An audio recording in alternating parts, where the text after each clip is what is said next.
నేటి సమాజంలో ప్రజలను చైతన్యపరుస్తూ రాష్ట్ర ప్రభుత్వాలు ఎన్నో చట్టాలను తీసుకొస్తున్నా ఈ యొక్క డ్రగ్స్ మహమ్మారికి బలైతున్న సంఘటనలు ఎన్నో చూస్తున్నాం. దీనికి సంబంధించి మెదక్ చర్చ్ వద్ద ఈరోజు క్రిస్మస్ వేడుకల సందర్భంగా ఎక్కడైతే సెలబ్రేషన్స్ జరుగుతాయో అక్కడ వినూత్న రీతిలో ఉన్నటువంటి సూర్యాపేట జిల్లాకు సంబంధించి మద్దిరాల అదేవిధంగా గోరెంట్ల పనిచేస్తున్నటువంటి తెలుగు ఉపాధ్యాయుడు ప్రభాకర్ ఉన్నారు ప్రస్తుతం. ఎందుకంటే ఒక డ్రగ్స్ మహమ్మారికి తన స్నేహితుడు బలయ్యాడని చెప్పి ఇటువంటి ఎవరికి జరగద్దు, ఖచ్చితంగా నేను అందరికీ ఆదర్శంగా ఒక స్ఫూర్తిగా ఉండాలి, నా తోటి మిత్రుడిని ఎలా కోల్పోయానో అట్లా ఎవరికి ఇంకొక మిత్రునికి జరగద్దు అని చెప్పి ఉద్దేశం కొద్దీ ఈరోజు తనకు సంబంధించిన వేషధారణలో యొక్క క్రిస్మస్ వేడుకల సందర్భంగా చేస్తున్న పరిస్థితి. దీనికి సంబంధించి ప్రభాకర్ తెలుగు ఉపాధ్యాయుడు ప్రస్తుతం అంతా ఉన్నారు. చెప్పండి, అంటే ఇటువంటి లక్ష్యాన్ని ఎందుకు తీసుకున్నారు, ఏం చెప్తారు? నమస్కారం సార్, నా పేరు రాచకొండ ప్రభాకర్. మాది సూర్యాపేట జిల్లా మద్దిరాల మండలం జడ్పీఎస్ గోరెలం పాఠశాలలో నేను తెలుగు స్కూల్ అసిస్టెంట్ ఉపాధ్యాయుడిగా పనిచేస్తున్నాను. ఈ కార్యక్రమం తీసుకోవడానికి ప్రధాన ఉద్దేశం ఏంటంటే, నా మిత్రుడు ధూమపానానికి అలవాటు పడి గొంతు క్యాన్సర్తో చనిపోవడం జరిగింది. నా మిత్రుడి కుటుంబానికి జరిగిన అన్యాయము ఈ రాష్ట్రంలో ఈ దేశంలో ఎవరికి జరగొద్దన్న ఉద్దేశంతో నేను ప్రభుత్వ ఉపాధ్యాయుడు అయినప్పటికీ ఖాళీ సమయంలో సెలవు దినాలలో ఎక్కడైతే జనసమ్మర్దమైన ప్రాంతాలు, జాతరలు, అంగళ్ళు మరియు సమావేశాలు ఉంటాయో అక్కడికి వెళ్ళి నూతనంగా గంజాయి డ్రగ్స్ మహమ్మారిని అవగాహన చేస్తుంటాను. నా మిత్రులు జరిగిన అన్యాయం ఎవరికి జరగొద్దన్న ఉద్దేశంతో నేను వినూత్నంగా తయారయ్యి ఈ రాష్ట్రం మొత్తం జనచైతన్య కార్యక్రమాలు చేస్తున్నాను. ఎన్నో కార్యక్రమాలు తీసుకున్నాను. బైక్ యాత్ర చేసి రాష్ట్రం మొత్తం తిరిగాను. అంగళ్ళు, జాతరలు మొత్తం తిరిగాను సార్. ఈరోజు ఆసియా ఖండంలోనే రెండో అతిపెద్దదైన మన ఈ చర్చి ఈ ప్రాంతానికి, మెదక్ చర్చి ప్రాంతానికి వచ్చి ఇక్కడ జనాలు బాగా వస్తారని, భక్తులు బాగా వస్తారని తెలుసుకొని వచ్చి నేను ఇక్కడ క్రిస్మస్ తాత వేషధారణలో ఇక్కడ అవగాహన కార్యక్రమాలు చేస్తున్నాను. క్రిస్మస్ తాత ఎంతోమంది అనాథులను, అనాథలను, కష్టాలలో ఉన్న వారిని ఆదుకున్నారు. ఇలాంటి చెడుదోవల వెళ్ళేవారికి కూడా తన సందేశాలతో చైతన్యం చేస్తున్నారు.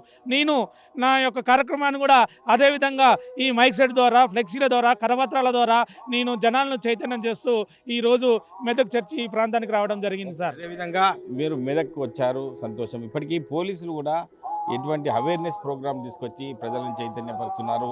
యూత్ కూడా ఈరోజు బెట్టింగ్లకు, హ్యాప్లకు కూడా బలైతున్న పరిస్థితి. అటువంటి వారికి ఏం చెప్తారు? ఇది గంజాయి డ్రగ్స్, ఈ మత్తు పదార్థాల నిర్మూలన అనేది సామాజిక బాధ్యత. ఓన్లీ పోలీసు, ఆబ్కార్ శాఖ వారు, ప్రభుత్వాలు చేసే కార్యక్రమాలు కాదు. వారితో పాటుగా ప్రతి ఒక్కరు ఇది మన బాధ్యతగా, సామాజిక బాధ్యత తీసుకొని ఈ కార్యక్రమాన్ని నిర్మూలించాలని చాలా కీలక పాత్ర వహించాలని కోరుకుంటున్నాను. ముఖ్యంగా యువతని కోరుకునేది ఒకటే, ఒక చెడు లక్షణాలకు అలవాటు పడకుండా మంచి స్నేహితంతో ఒక లక్ష్యాన్ని ఏర్పాటు చేసుకొని మంచిగా కష్టపడి చదివి ఆ లక్ష్యాన్ని సాధించి చదువు చెప్పిన గురువులకు, కన్న తల్లిదండ్రులకు, ఈ తెలంగాణ రాష్ట్రానికి మంచి పేరు తీసుకురావాలని కోరుకుంటున్నాను. అంటే వివిధ జిల్లాలు తిరిగిన అనుభవం మీకున్నది. అంటే మీరు వెళ్ళే చోట ఎటువంటి రెస్పాన్స్ వస్తుంది, ఏం చెప్తున్నారు? నేను అక్టోబర్ నెలలో జనచైతన్యం బ్యాగ్ యాత్రను పెట్టి ఉమ్మడి 10 జిల్లాలు మొత్తం తిరిగాను. ఎక్కడ పోయినా కానీ స్పందన బాగుంది. ఒకప్పుడు గ్రామాలు కూడా ఎంతో ప్రశాంతంగా ఉన్న గ్రామాలు నేడు గంజాయి డ్రగ్స్ తోటి విలవిల్లాడుతున్నాయి. కాబట్టి ఈ గంజాయి డ్రగ్స్ను నిర్మూలించాల్సిందిగా కోరుకుంటున్నాను. అంటే పురాతన కాలంలో మంచి వాయు వరుసలు అనేది కావచ్చు, చిన్న పెద్ద తేడాలకు అందరూ కూడా గౌరవంగా ఉండేవారు. కానీ ప్రస్తుత పరిస్థితిలో విద్యార్థులకు కాలేజీకి కానీ స్కూల్కి వెళ్ళినప్పుడు ఒక విద్యార్థుల తల్లిదండ్రులు మానిటరింగ్ చేయకపోవడం వల్ల విద్యార్థులు నష్టపోతున్నారని తెలుస్తుంది. విద్యార్థుల తల్లిదండ్రులకు మీరు ఏం చెప్తారు? ముఖ్యంగా విద్యార్థుల తల్లిదండ్రులకు చెప్పేది ఏంటంటే, వారిని గారవం చేయకూడదు. ఏంటంటే నేను కష్టపడి నేను ఈ పరిస్థితిలోకి కష్టపడకుండా ఈ పరిస్థితికి వచ్చినాను. నాకు జరిగిన పరిస్థితి నా పిల్లలకు కూడా జరగొద్దన్న ఉద్దేశంతో తల్లిదండ్రులు గార్భంతో బాగా వాళ్ళు అడిగినన్ని డబ్బులు ఇస్తున్నారు. అలా ఇవ్వకూడదు. వారిని ప్రత్యేకంగా నిఘా పెడుతుండాలి.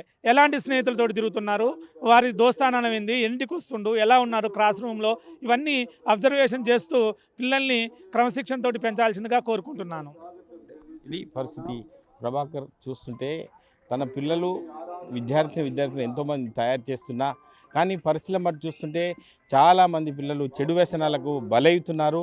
డ్రగ్స్ మహమ్మారికి అందరూ కూడా బలైపోతున్న పరిస్థితి ఉంది. ఖచ్చితంగా నా స్నేహితుని కోల్పోయాను, ఇటువంటి ఒక దురదృష్టమైన ఘటన ఎవరికి రావద్దు అనే ఉద్దేశం కొద్దీ నేను 10 జిల్లాలలో తిరిగి అందరినీ చైతన్యపరిచే విధంగా ఎక్కడైతే అక్కడ సెలబ్రేషన్ అవుతున్నాయో అక్కడ అటువంటి వేషధారణలో ముందుకొచ్చి ఒక ప్రజలను చైతన్యపరిచే విధంగా నేను ముందుకు వస్తున్నాను. కాబట్టి ఖచ్చితంగా పిల్లల తల్లిదండ్రులు కూడా తన పిల్లలు చదువుకున్నటువంటి వాతావరణ పరిస్థితులను కూడా పరీక్షించాలి, వారిని మానిటరింగ్ చేయాలి ఖచ్చితంగా అని చెప్పి ప్రధానంగా తెలుగు ఉపాధ్యాయుడు ప్రభాకర్ చెప్తున్న పరిస్థితి. దీనికి ప్రతి ఒక్కరు కూడా కంకణబద్దులై ముందుకెళ్లాల్సి ఉంటుంది. ఎందుకంటే పిల్లల భవిష్యత్తు ఖరాబ్ అయిన తర్వాత ఆలోచన చేస్తే శూన్యమయ్యే అవకాశం ఉంటుంది. కాబట్టి ఖచ్చితంగా పిల్లలపై దృష్టి పెట్టి పిల్లలు ఎటువంటి సమాజంలో ముందుకెళ్తున్నారు ఏంటని చెప్పి ప్రధానంగా ముందు చూపు ఉండాలని చెప్పి ప్రధానంగా ప్రభాకర్ కూడా చెప్తున్న పరిస్థితి. కెమెరామెన్ నెల్లూరుతో మహేష్, RTV, మెదక్. చరిత్ర సృష్టించినోడు ఇప్పుడు ఆ చరిత్రని తిరగరాయబోతున్నాడు. అబద్ధాల గోడల్ని బద్దలు కొట్టి నిజాలను రాగా మీ ముందుంచబోతున్నాడు. నిజమైన వార్తల కోసం వెంటనే డౌన్లోడ్ చేసుకోండి రా యాప్ని.